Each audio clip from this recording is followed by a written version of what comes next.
Salut les aventuriers, ici Mister Geopolitics. On est près de 8 milliards d'êtres humains à habiter sur cette planète. J'ai la grande chance de pouvoir manger en moyenne 3 fois par jour. J'imagine que vous aussi. Je ne vous apprends rien, mais ce n'est malheureusement pas le cas de tout le monde. Ce qui est surprenant, c'est qu'on est capable aujourd'hui de produire pour l'intégralité de notre planète. Pourtant, la faim a augmenté dans le monde entre 2015 et 2016, avec une hausse du nombre de personnes qui souffrent de sous-alimentation chronique. Et en plus de ça, la question de la sécurité alimentaire, c'est un sujet géopolitique qui est pris très au sérieux depuis les années 70 environ, depuis les premiers sommets de la Terre. C'est des événements qui sont organisés par l'ONU et qui rassemblent plein de dirigeants internationaux.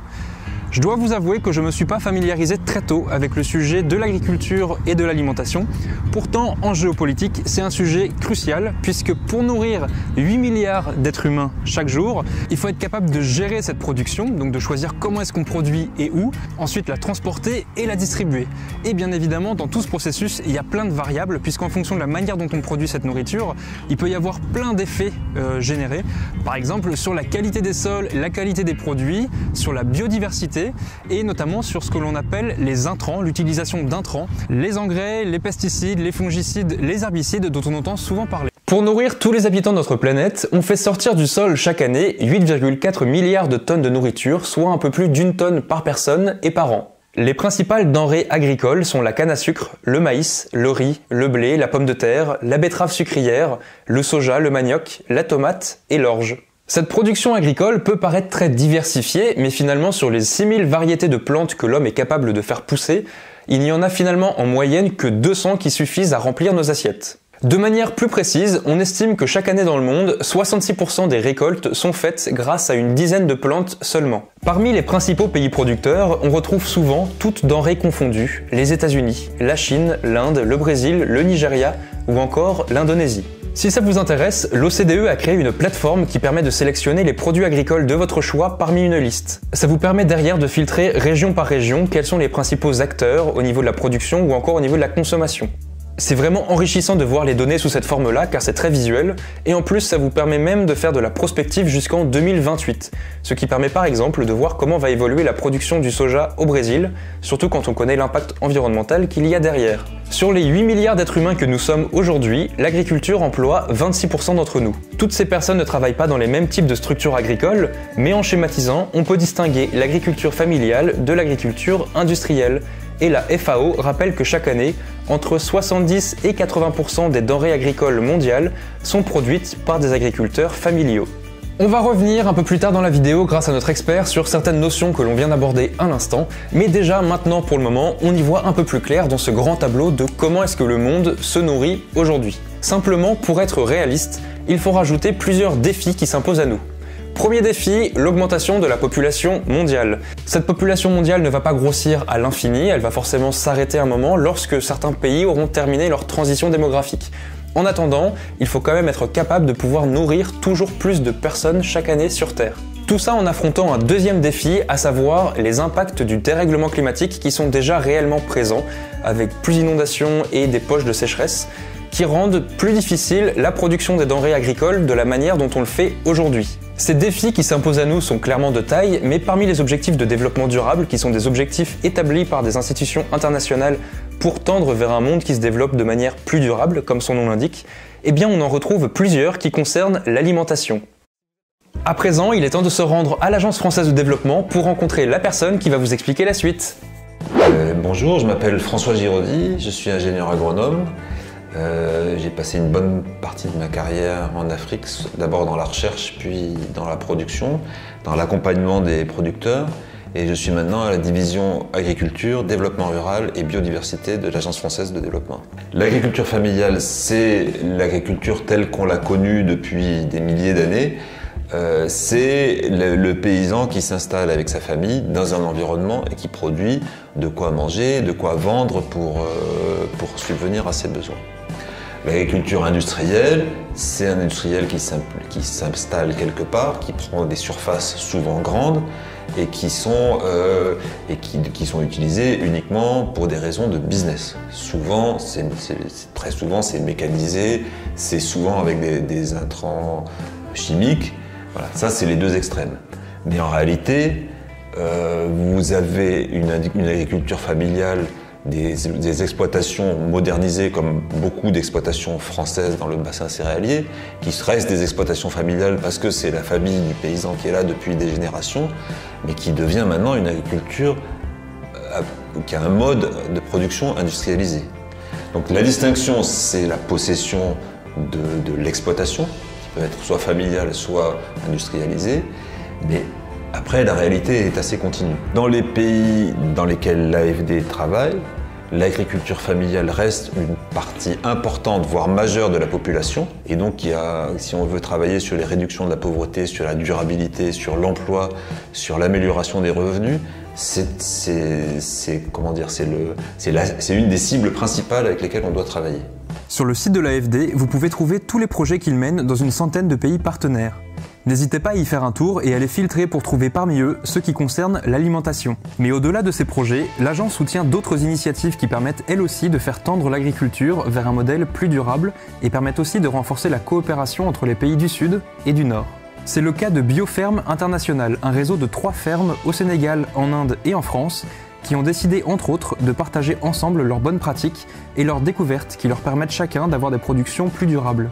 Ce sont ce genre d'initiatives qui permettent peu à peu de faire tendre tout le modèle agricole mondial vers une forme plus viable. Et on risque d'avoir encore plus besoin de ce genre d'initiatives à l'avenir. Oui, l'évolution des techniques agricoles depuis une centaine d'années, voire moins, a été assez spectaculaire, où on est parti d'une agriculture plus intégrée à son milieu, et où, pour répondre à des problématiques de demande, d'augmentation de la population, de faim, on est arrivé à une agriculture beaucoup plus industrialisée, même en agriculture, même ceux qui sont en production en agriculture familiale.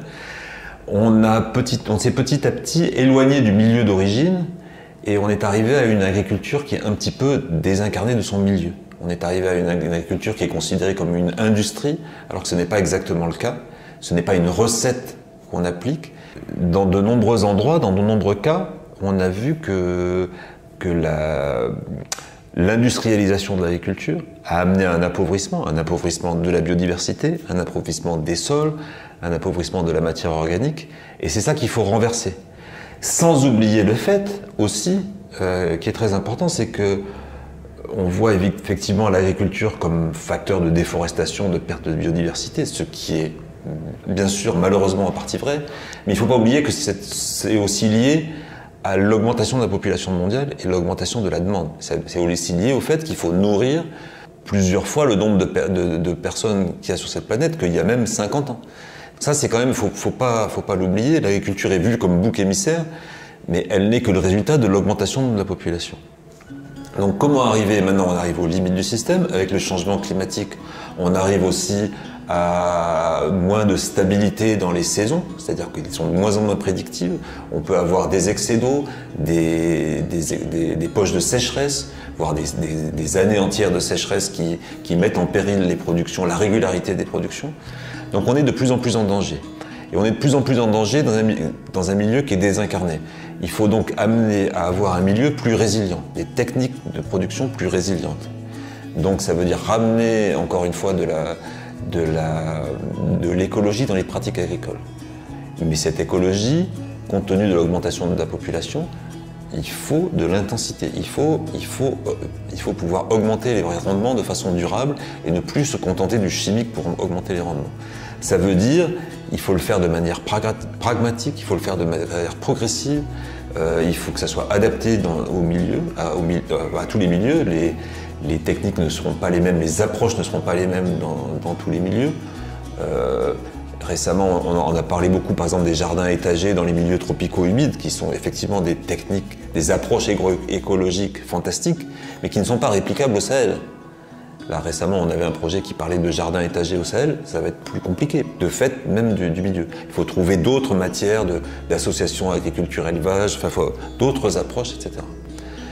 Ces approches demandent de la recherche, de la formation, c'est moins simple. Donc c'est pour ça aussi que ça a parfois du mal à prendre, parce que on n'est plus dans la recette. Ça demande une analyse, ça demande de la formation, ça demande de l'expérience, ça demande du tâtonnement, de tout ça. Donc la monoculture intensive, c'est vu comme le mal. Et c'est vrai que dans la plupart des cas, c'est un mal parce que En fait, l'agriculture n'est pas une industrie, n'est pas comme si vous fabriquez quelque chose en plastique, vous avez une recette qui vous permet de faire ça, vous mettez des intrants, vous avez le produit à la sortie. C'est un peu la dérive qui a été faite dans l'agriculture moderne ces dernières années, même si on y revient maintenant. Donc au lieu d'avoir cette recette, on est dans un milieu vivant qu'il faut préserver. Et dans la plupart des cas, il est plus bénéfique pour la biodiversité, pour la conservation de la matière organique, pour la conservation des sols, d'avoir des cultures diversifiées. Dans la plupart des cas, et l'exemple c'est l'Oklahoma qu'on a vu dans les années 30 qui a été complètement dévasté par les sécheresses, par la poussière, parce qu'il y a eu trop de monoculture dans cet état-là. Mais à l'inverse, certaines rizières dans certains pays asiatiques sont cultivées de manière intensive depuis des générations et des monocultures. Donc là encore, à chaque fois, ça dépend du milieu. Il faut s'adapter au milieu. Mais d'une manière générale, c'est vrai qu'il est déconseillé de faire une monoculture intensive parce qu'on va trop puiser dans les réserves du sol, trop puiser dans la matière organique et l'apport d'intrants chimiques ne suffit pas à assurer la durabilité. C'est pas l'agroécologie qui va nourrir le monde, c'est que pour nourrir le monde, il faudra intégrer une approche agroécologique dans la production. L'agroécologie n'est pas une religion. L'agroécologie est une démarche systémique de prise en compte du vivant et de la durabilité dans la production agricole. Et donc si on veut une production agricole durable, ça ne pourra se faire qu'en intégrant des pratiques, autant que possible, des pratiques agroécologiques.